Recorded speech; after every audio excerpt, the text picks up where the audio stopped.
Salut, je m'appelle Hélène. J'ai regardé une vidéo sur cette chaîne où une fille disait « Mes parents aiment ma petite sœur plus que moi » et se plaignait de la façon dont ils traitaient sa sœur mieux qu'elle. J'ai été très touchée par l'histoire de cette fille parce que je vis quelque chose de similaire. Mais dans notre maison, il n'y a que ma mère qui fait de la discrimination entre ses enfants. Mon père ne ferait jamais une telle chose. L'objet de l'affection de ma mère, celui qu'elle aime le plus, c'est mon frère Adam. Mais ne vous méprenez pas. Je ne pense pas que ce soit la faute de mon frère. C'est celle de ma mère. Je ne sais pas pourquoi, mais elle est très tolérante et affectueuse envers Adam. Mais avec moi, elle me donne des ordres et me critique tout le temps. Pour ma mère, mon frère est toujours la priorité. Moi, par contre, je passe après.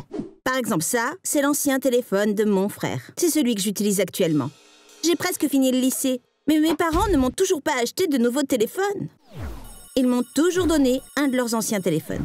Le mois dernier, ils ont acheté à Adam un téléphone tout neuf et j'ai récupéré son ancien.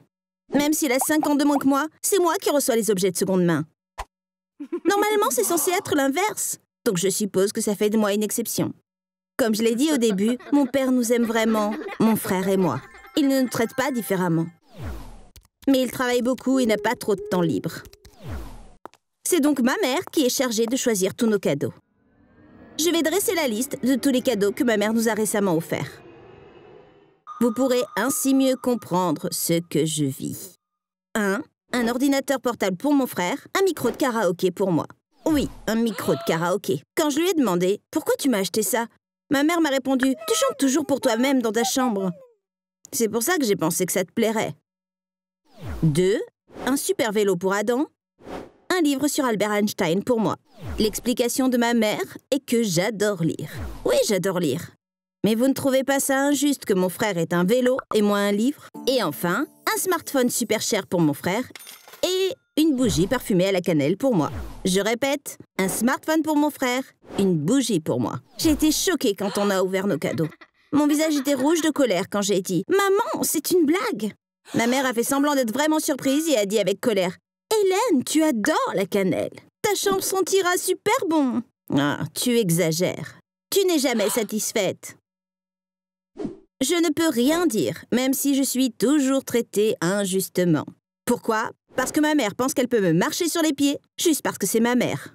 Elle me fait taire à chaque fois sans même écouter ce que je dis. Elle ne me laisse jamais lui répondre. Elle a toujours raison parce qu'elle est la mère. Elle est plus intelligente que tout le monde parce qu'elle est la mère. Elle est la seule à savoir ce qui est juste parce qu'elle est la mère.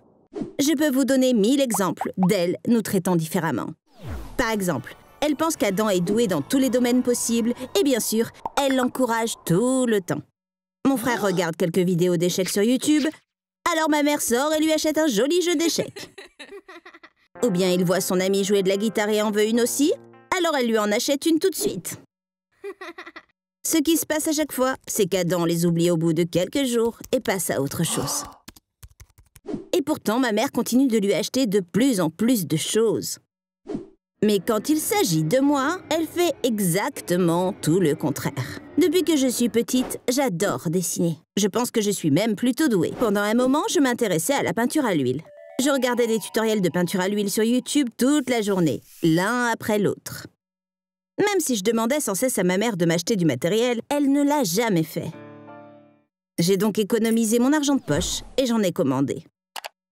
Une fois que le matériel est arrivé, j'ai commencé à faire des essais sur la toile. Quand ma mère est entrée dans ma chambre, elle a vu les tubes de peinture à l'huile, les pinceaux et la toile. Elle a ri et m'a dit « Tu ne penses pas que c'est un peu trop pour quelqu'un qui ne sait dessiner que des bonhommes bâtons ?»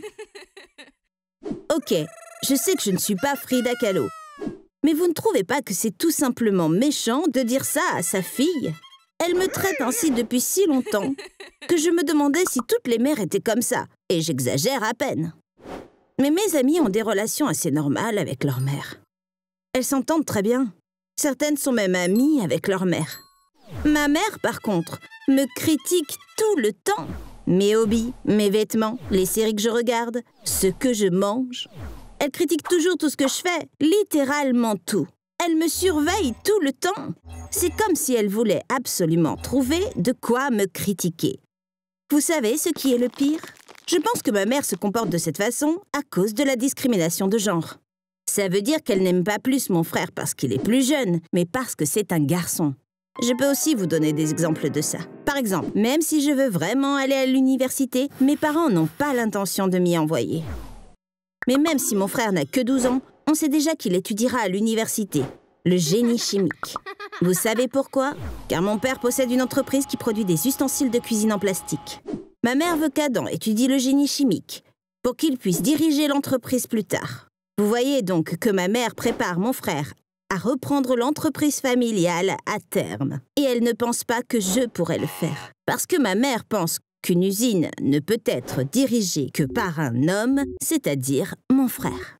Je sais très bien que la vraie raison est la discrimination de genre. Mais ma mère ne l'accepte pas.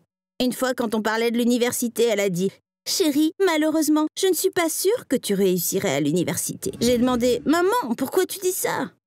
Comme si elle ne voulait pas me contrarier, elle a dit « Tu sais pourquoi ?»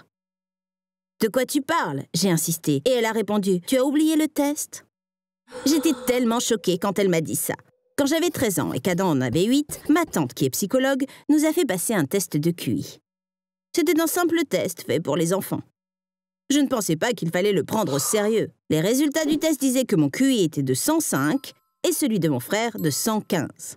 Selon ma tante, obtenir 90 à 110 points indique une intelligence moyenne, alors que 110 à 120 points indique une intelligence supérieure à la moyenne.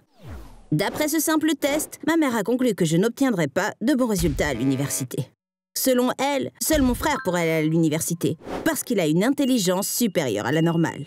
Donc, si pour une raison ou une autre, j'avais obtenu moins de 90, ma mère aurait pensé que j'étais bête. Je me suis énervée contre ma mère, après ce qu'elle a dit à propos du test de QI. Et malheureusement, j'ai fait quelque chose que j'ai regretté plus tard. Quelque chose qui ne me ressemble pas. C'est la première fois que je l'admets.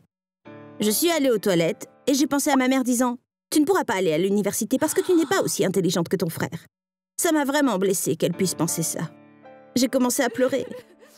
En me regardant dans le miroir, j'ai remarqué la brosse à dents de ma mère. Alors je l'ai prise et je l'ai trempée dans la cuvette des toilettes. J'ai cru que je punissais ma mère. C'était quelque chose que je n'aurais jamais dû faire et que j'aimerais ne jamais avoir fait.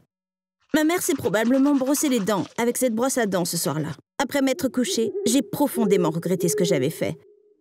Je me suis levée, je suis allée à la salle de bain et j'ai nettoyé sa brosse à dents. Contrairement à ma mère, ma grand-mère nous aime autant, Adam et moi. Pour nos anniversaires, elle nous achète les mêmes cadeaux. Quand elle nous donne de l'argent, elle nous donne à tous les deux la même somme. J'aimerais que ma mère soit plus comme sa propre mère. Une fois, ma grand-mère, ma mère et moi, nous sommes allés faire du shopping. On devait acheter des robes pour le mariage de ma cousine. On est entré dans un magasin pour chercher une robe pour moi. J'ai choisi 3 robes à essayer. Pour chaque robe, je sortais de la cabine pour les montrer à ma mère et à ma grand-mère pour voir ce qu'elles en pensaient. Pendant que ma grand-mère faisait des commentaires, ma mère n'a pas dit un mot. Quand j'ai montré la dernière robe, j'ai dit « Maman, tu n'as rien dit. » Vous savez ce qu'elle m'a dit? « Hélène, malheureusement, aucune robe ne te va bien. Ne sois pas triste, ce n'est pas de ta faute. Physiquement, tu as pris les gènes de ton père. Personne du côté de ton père n'est beau, peu importe ce qu'il porte. Ton frère, par contre, a hérité de mes gènes. Tout lui va, donc c'est facile de faire du shopping pour lui. Je pense qu'on devrait accepter ça comme un fait et ne plus perdre de temps à faire du shopping pour toi. » Oui, c'est exactement ce que ma mère a dit. Et évidemment, ma grand-mère et moi étions choqués.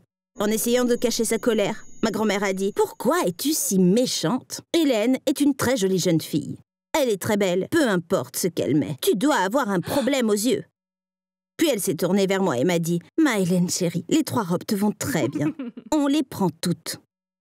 Je vais à la caisse pour payer. Tu pourras décider plus tard laquelle porter au mariage. » Comme je m'étais habituée au comportement de ma mère, je ne me suis pas trop énervée ce jour-là, mais ma grand-mère était furieuse. Les amis, ça fait vraiment du bien de vous raconter tout ça. Merci beaucoup d'avoir écouté mon histoire.